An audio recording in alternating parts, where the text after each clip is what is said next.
Hello, friends. Let's talk about doctor shopping. The conventional meaning of this is usually understood as searching for many doctors who can probably give you medical prescriptions for drugs which may not be available off the counter. That is what is generally understood as doctor shopping. Though for this podcast, I'd like to talk about another aspect of the same syndrome. We could use the analogy of looking for water, of trying to dig for water. If you want to find water, you don't dig lots of shallow holes. You dig one hole and you dig it deep. When you're digging lots of holes, you can only go so deep and no more. And when you don't go deep, you don't really know if there's water there. Water doesn't hang out near the surface, And by water, I actually mean success or money or recognition or respect or impact or expertise in anything.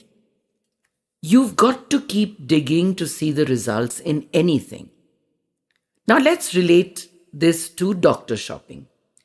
When you're continually searching for a cure for your symptoms and you stay with one authority for a few weeks, then you feel a little better, then you go to another doctor because it didn't really help with the last one.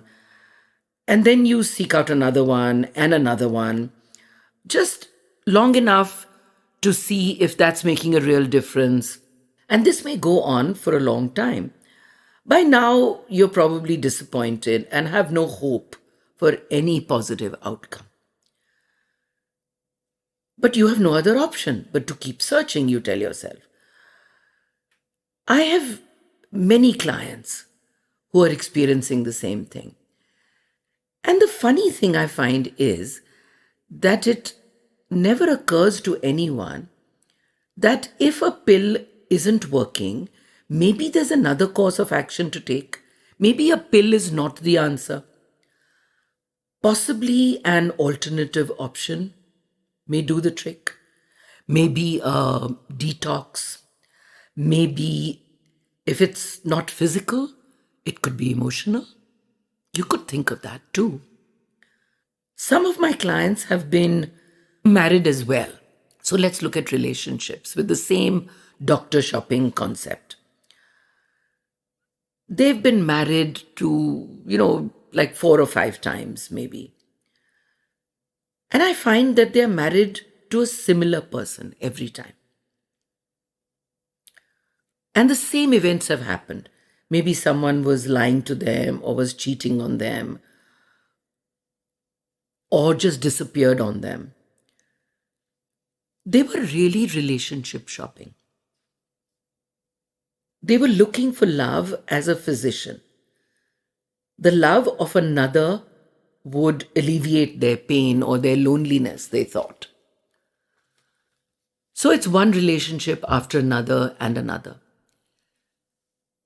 What you're looking for in shopping for a relationship is to be happier, to feel good about yourself, to feel confident about who you are.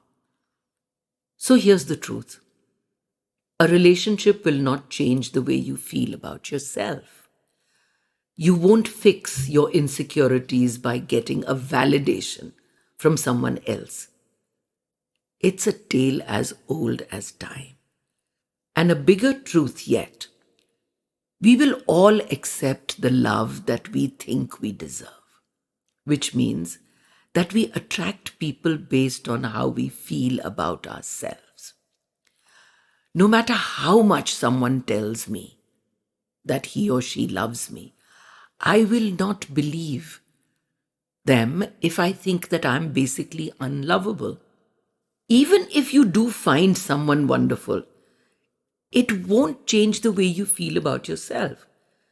You won't magically feel prettier or better. Loneliness and unhappiness do not go away with distractions. And a relationship is not the solution to fix problems. So think about it. What actually will make you happy? Learn to spend time alone.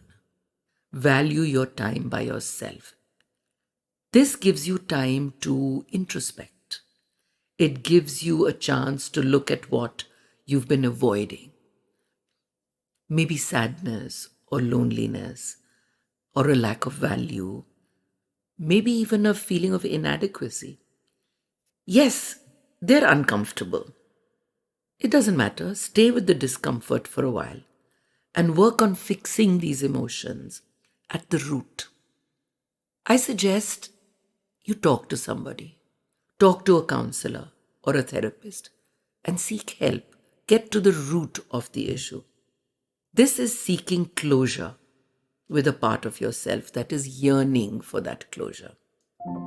You can do it. Seek help. And remember, pain is a storm that passes, like everything else.